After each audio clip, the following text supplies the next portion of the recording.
Wait let's begin from the beginning.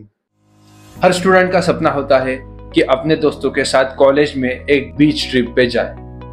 वैसे मेरा भी सपना था, तो मैं मेरे 3 दोस्तों को लेके जाने वाला था गोकर्ण ट्रिप पे। लेकिन आइन टाइम पे एक दोस्त ने प्लान कैंसिल किया, लेकिन इस टाइम मैं पूरा प्रिपेयर्ड था। मैंने ट्रिप कैंसिल नहीं होने दी। मैं और मेरे 2 दोस्त हम निकल गए गोकर्ण, द अनटच हेवन।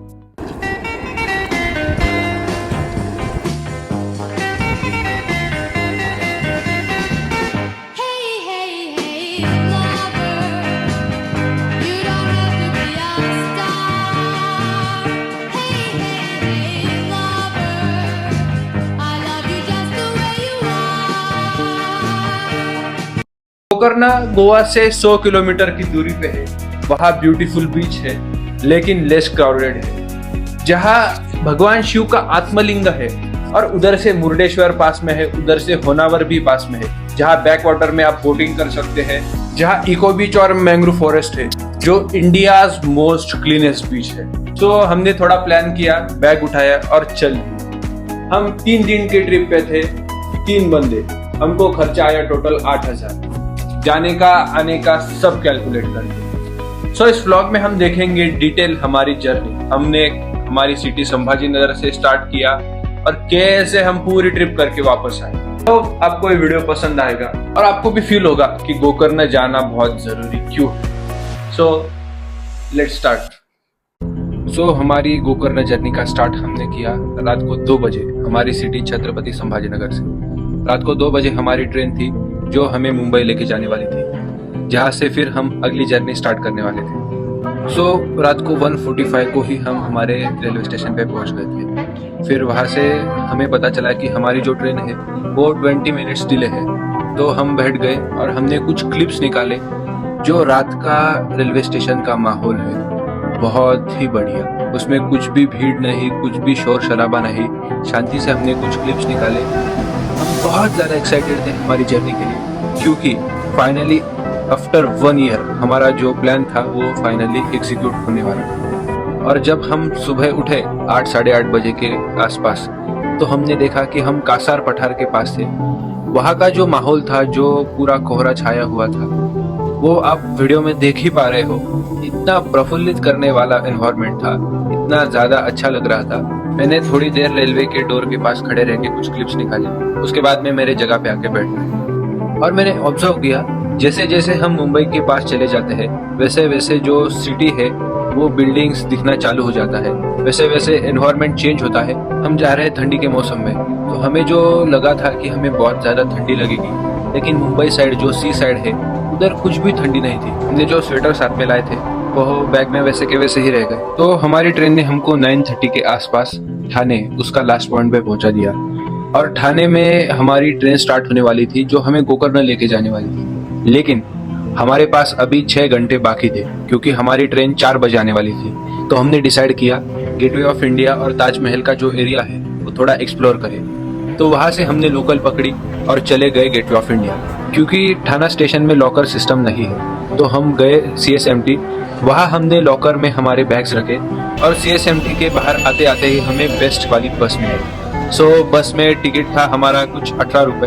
उधर से हम चले गए सीधा गेटवे ऑफ इंडिया देखने। वहाँ ताज होटल और गेटवे ऑफ इंडिया देखा। वहाँ जो छत्रपति शिवाजी महाराज का पुतला था, तो महाराज को हमने प्रणाम किया और हमने थोड़ा सा आजू बाजू का एरिया एक्सप्लोर किया। मुंबई की कुछ बात ही अलग है, उसका ऑरा ही कुछ और है। तो हम थोड़ा फार उधर घूमे और हमें बहुत जोरों की भूख लग गई। तो उधर का फेमस आराम वड़ा पाव हमने ट्राई किया। उसके बाद जो हमें एक पैसेंजर मिले थे बस में, उन्होंने हमको रिकमेंड किया था, तो हम शिवाला होटल चले गए और वहाँ हमने थाली ट्राई की। और अब तक तो 2 बज चुके थे, तो हमने जल्दी से खाना खाया और हम निकल गए CSMT हमारी बैग्स लेने और नेक्स्ट ट्रेन पकड़ने। तो जैसे ही हम पहुंचे, एक लोकल निकल ही रही थी, उसमें हम चढ़ गए। उस लोकल ने हमको ठाणे तक पहुंचा दिया। हमारी ट्रेन आने से कुछ 15-20 मिनट पहले हम ठाणे पहुंच चुके थे। फिर ठीक 4 बजे हमारी ट्रेन आई मत्स्यगंधा और उसमें हम चढ़ गए। हमारे टिकट कंफर्म थे, तो कोई इशू नहीं था। हम हमारे सीट में चले गए और ये कोकण एक्सप्रेस है। तो मैं बहुत ज़्यादा एक्साइटेड था, क्योंकि मुझे कोकण का जो मेन ट्रैक है वो देखना था, क्योंकि वो one of the most beautiful track है इस दुनिया में। लेकिन मुझे क्या मालूम हमारी जर्नी रात को ही होने वाली है। तो फिर मैंने थोड़ा सा ट्राई किया, लेकिन कुछ ज्यादा व्यू नहीं मिला। इसके बाद मैं सो गया और सीधे उठा सुबह 5 बजे, जब हम हमारा डेस्टिनेशन मुरुडेश्वर पहुंच चुके थे। सुबह मुरुडेश्वर पहुंचने के बाद हम सबसे पहले गए वेटिंग रूम। वहां हम फ्रेश हुए, हमने स्नान किया और उधर जो रेलवे स्टेशन पे सुबह माहौल था तो हम थोड़ी देर वहीं रुके और हमने सनराइज वहां एंजॉय किया। उसके बाद जैसे ही हम रेलवे स्टेशन से बाहर निकले, सामने ही ऑटो खड़ी थी, तो उधर से हमने ऑटो की। तो हमने ऑटो वाले से कुछ बातचीत की, कुछ सवाल पूछे और उसके बाद जो मॉर्निंग व्यूज है, जो ओल्ड होम्स है, वो देखते देखते हम 5 मिनट में मुरुडेश्वर टेम्पल पहुंच गए। टेम्पल आने के बाद यहाँ फ्री लगेज सर्विस है। आपके जो बैग्स है आप टेम्पल में बाहर ही रख सकते हैं। तो हमने हमारे बैग्स रखे और बाजू ही समंदर था, तो मैं चले गया सुबह भगवान सूर्य को अर्घ्य देने के लिए। उसके बाद मैंने भगवान शिव जी को बाहर से प्रणाम किया और हमें सुबह से बहुत ज्यादा भूख लगी थी, तो हमने थोड़ा नाश्ता किया। उसके बाद हम चले गए गोपुरम में, जो ऊपर से व्यू है वो देखने के लिए। सो यहाँ 20 रुपए भर के ऊपर जा सकते हैं और ऊपर से आप पूरा नजारा देख सकते हैं। लेकिन हमारा थोड़ा सा नसीब खराब था। हम जिस टाइम गए उस टाइम गोपुरम का कलरिंग का काम चालू था, तो बीच में कुछ पाइप्स आ रहे थे जिससे थोड़ा सा व्यू ब्लॉक हो रहा था। लेकिन फिर भी हमें बहुत अच्छा व्यू मिला। पूरा कोहरा था, पूरा समुंदर था जो हम यहाँ से देख पा रहे थे। और इसके दूसरे साइड में जो भगवान शिव की मूर्ति है, वो प्रतिमा ऊपर से दिख पा रही है।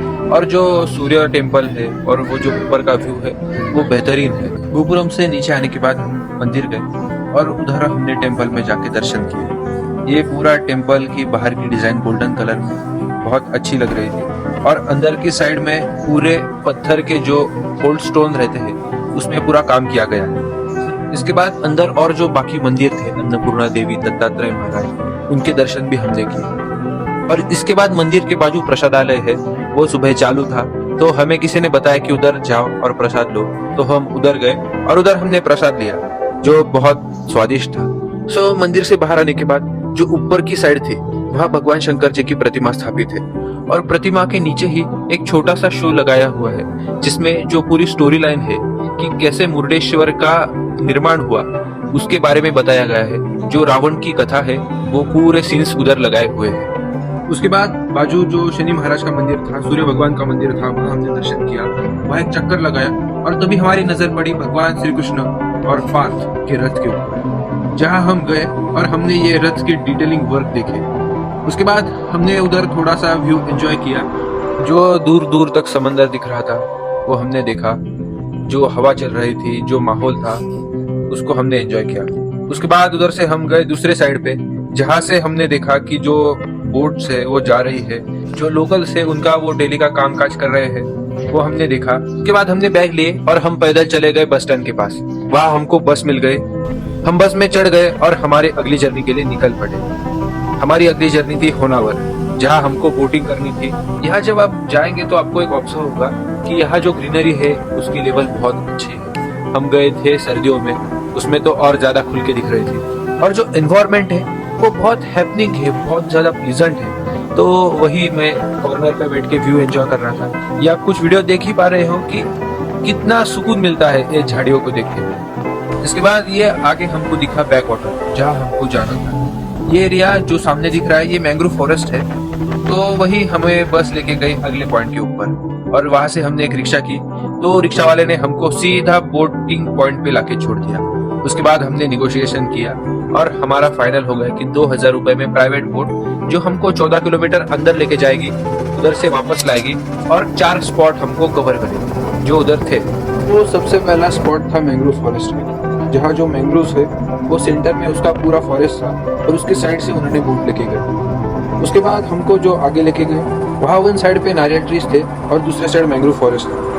और हमने देखा कि वहाँ के जो लोकल लोग हैं उनके पास उनके प्राइवेट बोट्स है और प्राइवेट बोट भी है, जो यहाँ से नदी से बोट से आगे जाते हैं और उनका डेली का जो कामकाज है वो बोट से होता है। उसके बाद जो थर्ड स्पॉट था वो उन्होंने स्किप किया क्योंकि धूप आ रही थी और उन्होंने बोला कि जो थोड़ी देर बाद हम जाएंगे तो अच्छे फोटो आएंगे। और हम चले गए फोर्थ स्पॉट के ऊपर जो था लोटस लेक और उन्होंने बोट वहां पे रोक दी। वहां मैं पानी में पैर डाल के बैठ गए, इतना सुकून मिल रहा था और जो व्यू था वो इनक्रेडिबल था, इनक्रेडिबल। मैं उसको एक्सप्लेन भी नहीं कर पा रहा हूँ, आप देख ही लो। वहां से तो उठने का मन भी नहीं कर रहा था, लेकिन हमको एक्साइटमेंट थी फोर्थ स्पॉट की, जो था केरला पॉइंट। यहाँ पे जो दोनों साइड में नारियल ट्रीज है, जस्ट लाइक केरला, और उसके साइड में जो लोग हैं उन्होंने बोट के ऊपर रेस्टोरेंट बनाए हैं छोटे छोटे, जहाँ से हम सामान ले सकते हैं। तो हमने थोड़ा सा खाने का सामान लिया, एक नारियल लिया ताकि हम फोटो निकाल सके। और ये स्पॉट कैसे हमने क्रॉस किया हमको पता भी नहीं चला। देखते देखते हमारी रिटर्निंग जर्नी चालू हो चुकी थी। तो वहां से रिटर्निंग हम आ गए हमारे पॉइंट के ऊपर जहाँ से स्टार्ट किया था। उसके बाद हमने पेमेंट किया और जिस रिक्शा वाले ने हमको यहाँ लाके छोड़ा था उसको हमने फिर से कॉल किया और हम चले गए एक वेज रेस्टोरेंट की तलाश में। तो उन्होंने हमको एक वेज रेस्टोरेंट के पास लाके छोड़ दिया। मैं बुराई तो नहीं कर रहा, लेकिन यहाँ का जो फूड है तो मे भी नॉनवेज लोगों के लिए अच्छा होगा, लेकिन जो वेज है तो वो थोड़ा सा टिपिकली कम तीखा है और कम स्पाइसी है। बट अन्न तो पूर्ण ब्रह्म स्वरूप है। तो हमने खाना खाया और हम चले गए रिक्शा पकड़ने के लिए, क्योंकि हमको आगे जाना था जो मैंग्रोव फॉरेस्ट है वहाँ के ऊपर।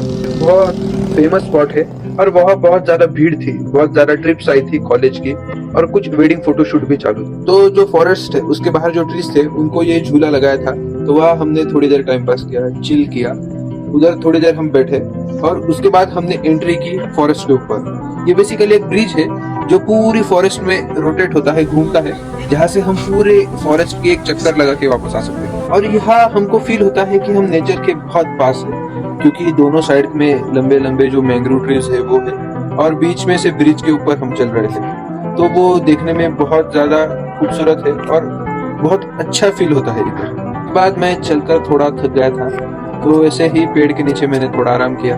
मेरे दोस्त झूले के ऊपर बैठे थे और मैं सोच रहा था कि शायद घर पे जब मैं रील स्क्रॉल करता था तो ऐसा ही किसी जगह जाने के लिए मैं सोचता था, और आज इधर मैं बैठा हूँ। तो मेरा माइंड इसको प्रोसेस कर रहा था और मुझे लग रहा था dreams do come true, you just have to believe it. बाद जो अगला स्पॉट था वो इसके ठीक अपोजिट साइड पे है। आप वहाँ चलते चलते 10 मिनट में भी जा सकते हैं, और वो था इको बीच, इंडियाज मोस्ट क्लीनेस्ट बीच। बाजू इको पार्क भी था, लेकिन हम बहुत ज्यादा थक गए थे तो वहाँ हम नहीं गए।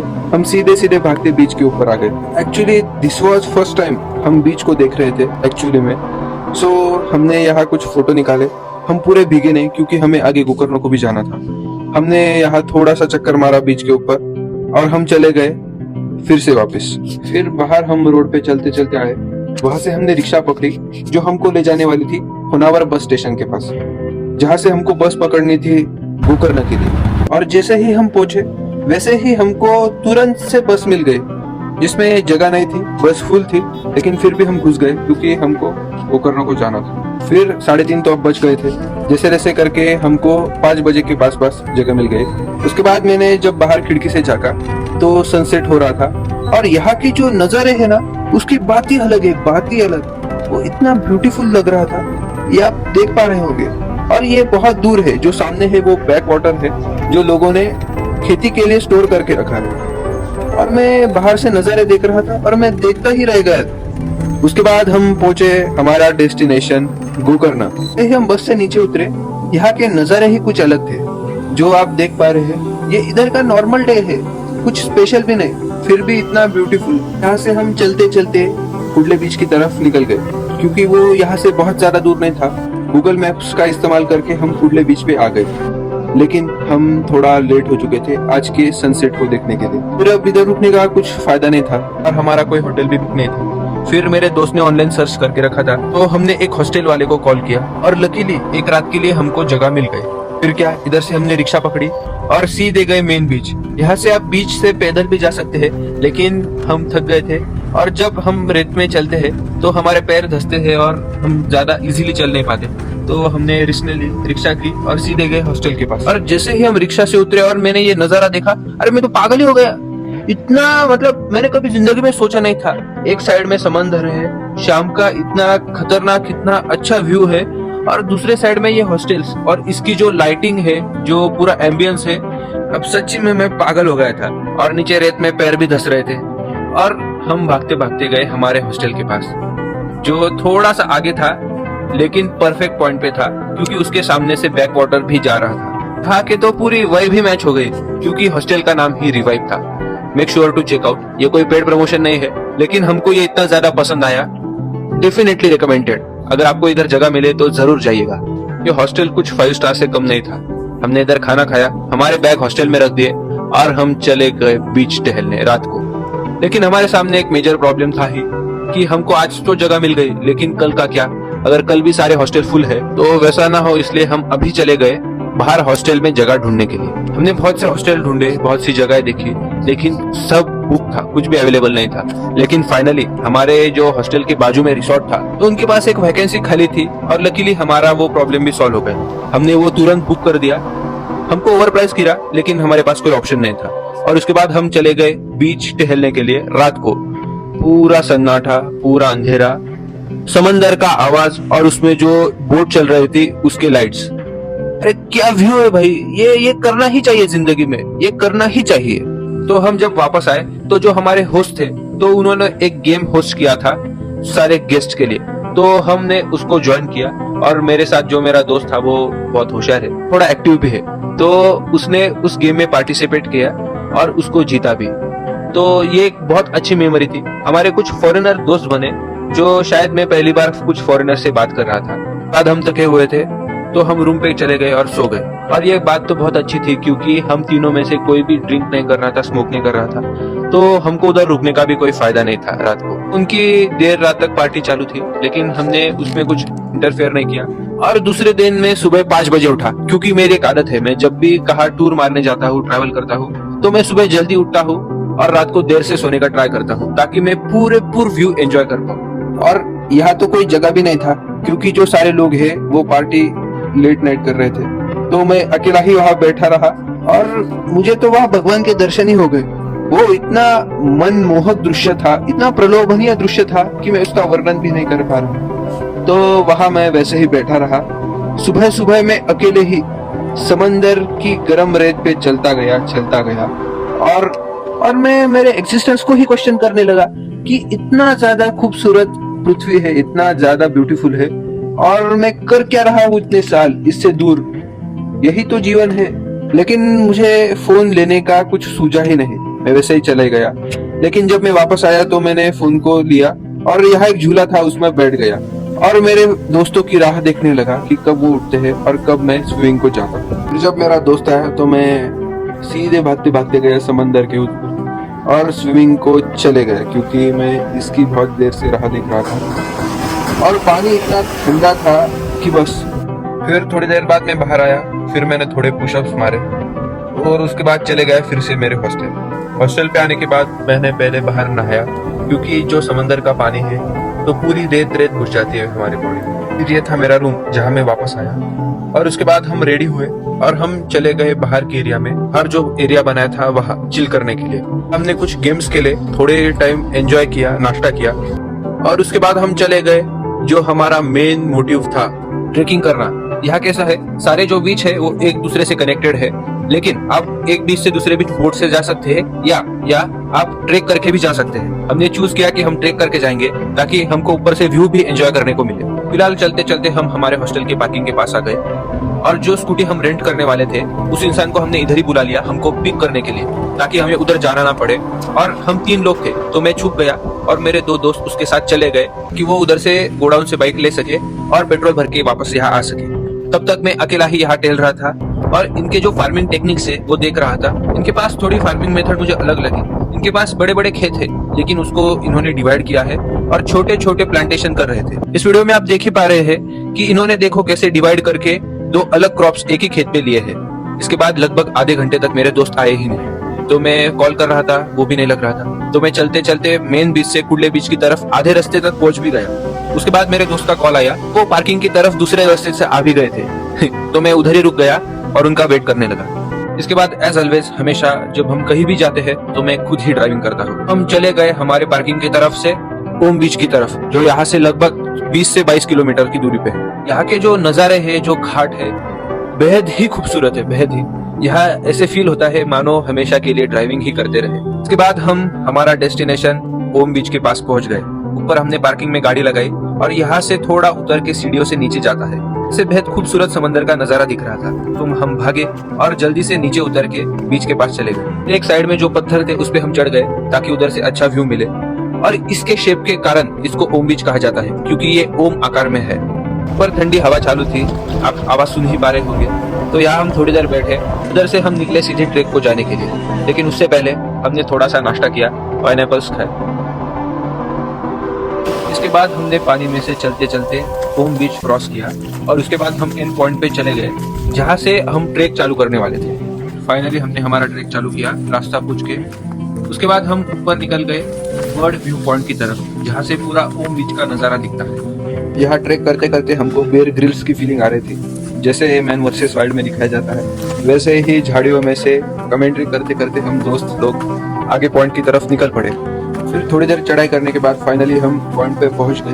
लिटरली यहाँ से दूर दूर तक समंदर एक साइड और दूसरे साइड सुंदर बीच, बहुत अच्छा व्यू मिल रहा था। इसके बाद अगले बीच पे जाने के लिए हमने फिर से ट्रैक चालू किया। यहाँ तो लिटरली जो पॉइंट था, अगर थोड़े से भी फिसल गए तो सीधा नीचे। ऐसे पॉइंट पे चलते चलते हमने ट्रैक किया और हम पहुंच गए सेकंड बीच, हाफ मून बीच की तरफ। ये पूरा हाफ मून शेप में है, जहाँ पूरी रेत है और एक साइड में कैफेज। तो हम कैफे में बैठे, हमने रिफ्यूल किया और थोड़ी देर यहाँ ही हमने आराम किया। दोपहर में धूप में बहुत अच्छा लग रहा था यहाँ शांति से बैठकर। उसके बाद आगे एक पॉइंट है जहाँ हम थोड़ी देर गए और अभी टाइम हो रहा था 3 बजे। आगे पैराडाइज बीच था, वहां तक हम नहीं गए। हमने रिटर्निंग जर्नी यहीं से चालू की क्योंकि हमको इवनिंग का सनसेट हमारे हॉस्टल की तरफ से देखा। इसके बाद हम ओम बीच पे फिर से जब वापस आए तो हमने देखा कि ये एक इंसान उनके जो दोनों डॉग हैं उनके साथ खेल रहा था, तो उनको हमने ज्वाइन किया। तो जब उनसे हमने बात की तो हमें पता चला कि ये जो 2 डॉग है इसमें से एक थोड़ा बीमार है और ओल्ड हो गया है, तो उसको एक्टिव रखने के लिए वो इधर खेलने को आते हैं ताकि वो भी दूसरे की तरह खेले और उसकी थोड़ी एक्सरसाइज हो। इसके बाद 4 बज रहे थे और हम गए एक कैफे, क्योंकि मेरे 2 दोस्त को बहुत ज्यादा प्यास लगी थी, तो उन्होंने उधर एनर्जी ड्रिंक वगैरह पिए। और मैं बोल रहा था कि चलो हमको जाने के लिए भी टाइम लगेगा, लेकिन उन्होंने इधर टाइम पास किया। उन्होंने कुछ गिफ्ट खरीदे यहाँ पे घर लेके जाने के लिए। अब बज चुके थे 5। मेरा बहुत खून खोल रहा था, मुझे गुस्सा आ रहा था, लेकिन फिर भी दोस्त थे तो मैंने गाड़ी निकाली और भगाते भगाते लेके चला हमारे कैफे की तरफ। और क्योंकि इस गाड़ी को अच्छे ब्रेक नहीं थे तो मैं ज्यादा जोर से भी नहीं चला पाता था, क्योंकि ये ना रुके तो हम गिर जाए। लेकिन आते आते रास्ते में हमको एक पॉइंट मिला जिधर से जो व्यू था वो अब देख लो। तो यहाँ मैंने खुद गाड़ी रोकी और 2 मिनट 1-2 फोटो निकाले और इसके बाद हम फिर से भागते भागते हमारे कैफे की तरफ जा रहे थे। तो जैसे जैसे हम कैफे के पास आए तो बाहर से इतना ब्यूटीफुल सनसेट दिख रहा था। फिर जल्दी से हमने पार्किंग में गाड़ी लगाई और हम चलते चलते हमारे कैफे की तरफ जा रहे थे। ये आप देख ही पा रहे हैं कि जो बचपन में हम कैलेंडर पे देखते थे, ये वो व्यू दिख रहा है और मुझे भरोसा भी नहीं हो रहा था। फिर मैं जल्दी से गया और हॉस्टल पे गया भी नहीं, डायरेक्ट सीधे भागते भागते चले गया बीच के ऊपर। इसके बाद मैं भागा और मैंने मेरी जिंदगी की बेस्ट ड्राइव ली। और यहाँ जो खेलने में मजा आ रहा था, जो व्यू मिल रहा था, मेरा दिमाग सुन था। मैं सिर्फ एंजॉय कर रहा था, प्योर एंजॉय, प्योर जॉय। एक डाइव मारने के बाद यहाँ जो सारे कैफे ओनर्स थे वो क्रिकेट खेल रहे थे, तो उनके साथ हमने क्रिकेट खेला। और ये जो मैच थी वो हार जीत के लिए नहीं थी, ये थी प्योर जॉय, मजे के लिए। इसके बाद हमने पानी में खेला और जो 10-10 मिनट में यहाँ के जो कलर्स चेंज हो रहे थे, यहाँ का माहौल बदल रहा था। तो इसके साथ हमने सारे जो सीजन से वो एक ही दिन में 5 ही मिनट में एंजॉय किए। This is me being most happy person right now. इसके बाद हम हमारे हॉस्टल पे आए और इस हॉस्टल से दूसरे रूम में हमने हमारा सामान शिफ्ट किया जो हमने आज के लिए रेंट पे ली थी। और उसके बाद हम चले गए खाना खाने के लिए बाहर। और जब हम इधर थे तो हमको लग रहा था कि हमने कुडले बीच पे ही स्टे किया है, लेकिन बाद में हमको पता चला कि हम मेन बीच पे रुके थे और कुडले बीच बाजू में है। तो हम गाड़ी लिए और रात को कैफे एक्सप्लोर करने के लिए कुडले बीच चले गए, जहाँ बहुत ज्यादा भीड़ थी और रास्ता पूरा सुनसान था। हमको एक इंसान भी नहीं दिख रहा था। हम सिर्फ गूगल मैप्स के हेल्प से वहां तक पहुंचे। इसके बाद हम कुडले बीच पे 2-3 कैफे गए और यहाँ एक फ्रेंच कैफे फेमस था जो मेरे दोस्त ने सर्च करके रखा था। तो वहां हम गए और वहां का पास्ता हमने ट्राई किया, जो मुझे कुछ पसंद नहीं आया, लेकिन ठीक है, एक न्यू एक्सपीरियंस। के बाद जो रील्स पे दिखाते हैं वो टेंट भी इसी साइड में थे, वो भी हमने चेकआउट किए। रात में यहाँ जो कैफेज के लाइट दिखते हैं वो नजारा बेहद खूबसूरत दिखता है। तो थोड़ी देर यही हम बैठे रहे और हमने वो नजारा एंजॉय किया। इसके बाद रात के 11:30 बज चुके थे। हम ज्यादा नाइट लाइफ के कोई शौकीन नहीं है, तो हम क्लब में वगैरह गए नहीं। हम चले गए फिर से हमारे हॉस्टल की तरफ, क्योंकि हमारा तीसरा दिन बहुत मुश्किल जाने वाला था। हमको ट्रैवल करना था, थोड़ा दूर जाना था कि उसकी तरफ। फिर रात को हम सो गए। एज यूजुअल दूसरे दिन मैं सुबह सबसे पहले उठा 5 बजे और चले गया बीच पे शांति से अकेले ध्यान करने के लिए। उसके बाद मैंने थोड़ा सा वर्कआउट किया और बेसिक स्ट्रेचिंग्स भी की। ये वो मोमेंट होता है जब अकेले होते हैं, आपके सामने अथांग बड़ा समंदर होता है और आप आपके एग्जिस्टेंस के बारे में सोचते हैं। आप सोचते हैं कि आपके जिंदगी का सच्ची में मकसद क्या है। इसके बाद आज भी मेरे दोस्त 8 बजे लेट उठे। जब वो रेडी हुए तो हम निकल पड़े आगे महाबलेश्वर के दर्शन के लिए और हमारी अगली जर्नी के लिए, जो थी याना केव्स। और उसके पास ही था विभूति फॉल्स, जो बेहद ही खूबसूरत है, हमने सुना था। लेकिन आज हमारे साथ थोड़ी सी गड़बड़ हो गई। हमको आज पुलिस ने ट्रिप्सी पकड़ लिया, हमसे फाइन लिया और उसके बाद हमको बोला कि आगे आपको पुलिस फिर से पकड़ सकते हैं। तो क्या आगे आना जाने का प्लान कैंसिल कर दिया। यहाँ का लोकल मार्केट एक्सप्लोर किया, हम पैदल घूमे, हमने सारे मंदिरों का दर्शन किया। यहाँ जो महागणपति मंदिर है, जो शिवजी का मंदिर है महाबलेश्वर, वो। इसके बाद हमने यहाँ से कुछ इलायची लवंग खरीदे जिसके लिए ये फेमस है और फिर से बीच पे चले गए चिल करने के लिए। यहाँ हम थोड़ी देर घूमे, एक अच्छा स्पॉट ढूंढा और वहाँ हम बैठ गए। हमने नाश्ता किया और फिर से हमारे रूम की तरफ निकल पड़े। रूम पे आने के बाद हमारे पास फिर भी थोड़ा सा टाइम था, तो मैं चला गया एक लास्ट जाने से पहले डाइव मारने के लिए। डाइव मारने के बाद हम रेडी हो गए, हमने रिक्शा की और हम चले गए रेलवे स्टेशन। शाम का माहौल बहुत अच्छा लग रहा था, लेकिन कल हमने जो सनसेट देखा वैसा सूरज आज नहीं दिखा। आज थोड़ा सा क्लाउडी एनवायरनमेंट था, तो लकी अस हमको कल का सनसेट देखने का मौका मिला। फिर हमने ट्रेन पकड़ी और आज भी हमको जो कोकण ट्रैक है वो देखने का मौका नहीं मिला। फिर जगह पे जाके मैं फिर से सो गया और हम निकल पड़े मुंबई की ओर। फिर सुबह ठाणे आने के बाद हमारे पास फिर भी 2 घंटे का टाइम था। फिर हम चले गए मामलेदार मिसल खाने के लिए, जो यहाँ बहुत फेमस है और नजदीक भी है। फिर हम वहाँ गए, वहाँ छोटा सा दुकान था लेकिन उसके लिए भी लाइन खड़ी थी, तो हम लाइन में लगे। हमने मिसल ट्राई की, हमको वो बहुत पसंद आई। फिर हमने भरपेट नाश्ता किया। उसके बाद हम रेलवे स्टेशन में आए और वेटिंग रूम में थोड़ी देर आराम किया। इसके बाद जब ट्रेन आई तो हम हमारी ट्रेन में चढ़ गए और निकल गए हमारी सिटी छत्रपति संभाजीनगर के लिए। और रात तक हम हमारे सिटी में पहुंच चुके थे। ये रही हमारी गोकर्ण जर्नी, जो भगवान की दया से अच्छे से संपन्न हुई। हम में से कोई ड्रिंकर नहीं था, कोई नॉनवेज खाने वाला नहीं था। हमको खाने में थोड़ी सी दिक्कत हुई, लेकिन फिर भी हमारी ट्रिप बहुत अच्छी गई। हमको किधर भी कोई प्रॉब्लम नहीं आया, कोई लैंग्वेज बैरियर भी नहीं आया। सो ये वीडियो आपको पसंद आया होगा, ऐसी आशा करता हूँ, और आपको भी अब गोकर्ण जाने का दिल कर रहा होगा। So make sure to go to Gokarna, check out revive hotel, shout out to revive, क्योंकि मुझे पर्सनली बहुत पसंद आया। अगर आपको ये वीडियो अच्छा लगा तो इसे लाइक करें। Make sure you are subscribe to my channel, क्योंकि ऐसे जर्नी में अब करने वाला हूँ। आप भी इसका पार्ट बनेंगे तो मुझे बहुत खुशी मिलेगी। सो थैंक्स फॉर वॉचिंग, मिलते हैं अगले जर्नी में।